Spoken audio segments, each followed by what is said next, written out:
For me, I don't know about other MPs, but I work very, very hard as an MP, extremely hard. I believe that I'm supposed to do a good job. I believe I'm to go to Parliament. I believe I must participate in my committee meetings and hold people accountable.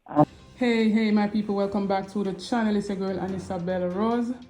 Bless upon and all. Thanks to the new subscribers. Thanks to the returning subscribers. If you're new to the channel, subscribe, turn the post notification bell on so you won't miss an upload from me on the road to 5K, my people. Now in this one, Juliet Holness come out and she talk up according to, the pay hike where the rest of them still, I get.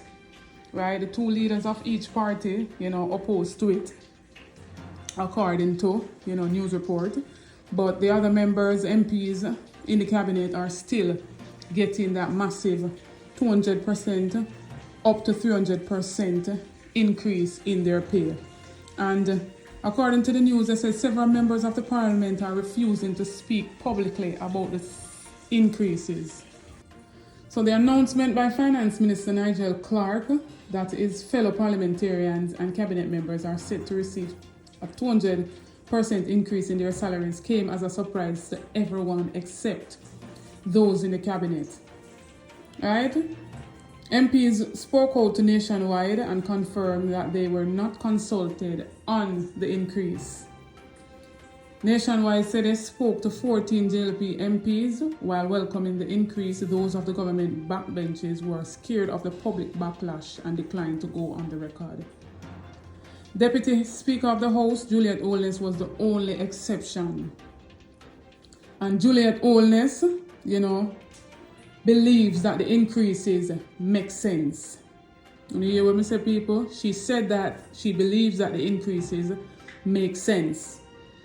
On the side of the People's National Party, they said they attempted to contact members of the lower house, except for the leader, Mark Golding. He already came out and said he didn't know anything about it, right?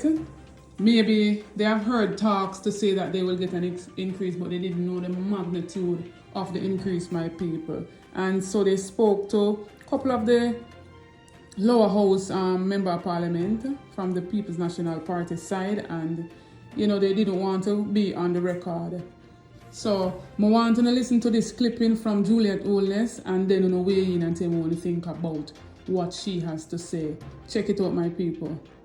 I'm coming out of private sector, so in 2002 thereabouts, my salary then is my salary now in the public sector. What I earned, that is what I earned 21 years ago before the increase. 21 years ago, yeah, that's what I was earning. Less than what I was earning 21 years ago. I still don't think persons understand that if what salaries are pegged to is a civil servant, a public sector worker, then thinking about what the increase is actually not where their headspace should have been, but appreciating that it is being repegged to the person in the public sector that it is always pegged to, and that is equity.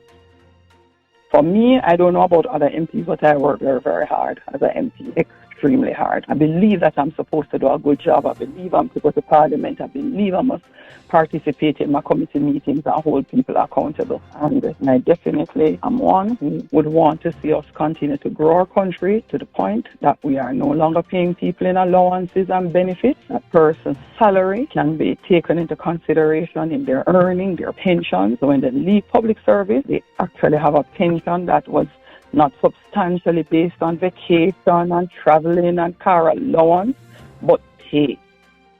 Una wanna hearing aid, una wanna eyeglasses, sister, them in particular, majority of them that are MPs don't want the rollback to go on. Because if she's saying that it makes sense, what about the pay for the teachers, them, as well as the other public sector workers? The 20% for them makes sense? Giving them there are a lot of allowances and turn around taking back majority of it in taxes makes sense for them then.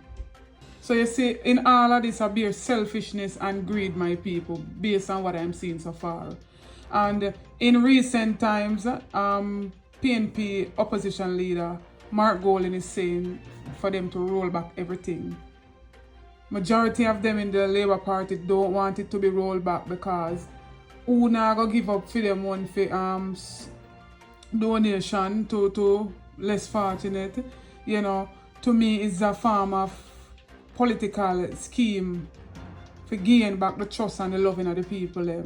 So majority of them don't want the rollback to go on. Roll it back.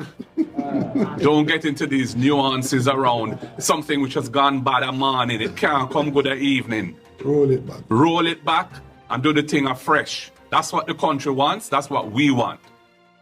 Roll it back, Prime Minister. You say you do it for yourself, do it for everybody, including me and him and everybody else. In this segment, my people, as it pertains to Jean and Panton, and you know, so she come out since of recently, she gave a statement, a confession statement on May 25th saying that, you know, she was persuaded to give reports that she took all the money. She basically, I tell Una say she was, you know, offered, you know, to take the fall for all of the Stocks and Security Limited fraud as it pertains to customers' money. So an update on that, Usain Bolt's company that was allegedly fleeced of almost 2 billion Jamaican dollars is seeking a court order for the accused, Jean and Panton, to disclose whether she has been moving assets at 2 of Jamaica's bank. Right? And the company that Usain Bolt had his money was by Wellgen. So Wellgen made that application to the court. And that court case is supposed to be taking place today by Court Justice Crescentia Brown Beckford. So we'll hear more on that as we get more details, my people. Also, Jamaica's economy grew by estimated 2.7% during the January to March 2023 quarter.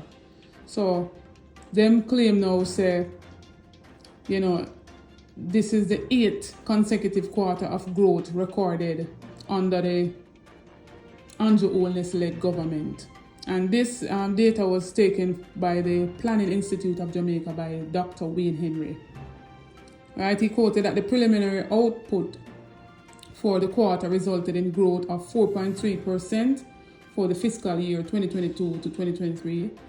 And you know, that represents full recovery in overall output levels from, you know, the whole COVID during that year. I'm going to tell you what I think about this. If you don't see no farmer growth go on in our country, I don't know what to say, people, but according to their data that they have accumulated, they are saying that for this January to April quarter, they made a 2.7% growth in the country. So on the way in, tell me what you think about all of these topics that I discussed earlier. Chat up in the comment section, my people. Don't forget to like, share, and subscribe to the channel. Run go over to my other platform, Instagram and Facebook, and follow me over there at Anisabel Rose. Want to check out the YouTube store, my people. Check out the YouTube membership. You want to be a member, you get a lot of benefits by becoming a member of the channel. We do notification shoutouts each and every video. You want to be a part of that, you have to be the first to comment and like the video, and you'll be featured in the next video to come. This notification shoutout goes to Andrew Walker. So big up yourself, Andrew Walker. Want to stay tuned for more videos. Continue to support Road to 5K. Help me people to get there. Big up on yourself and stay tuned.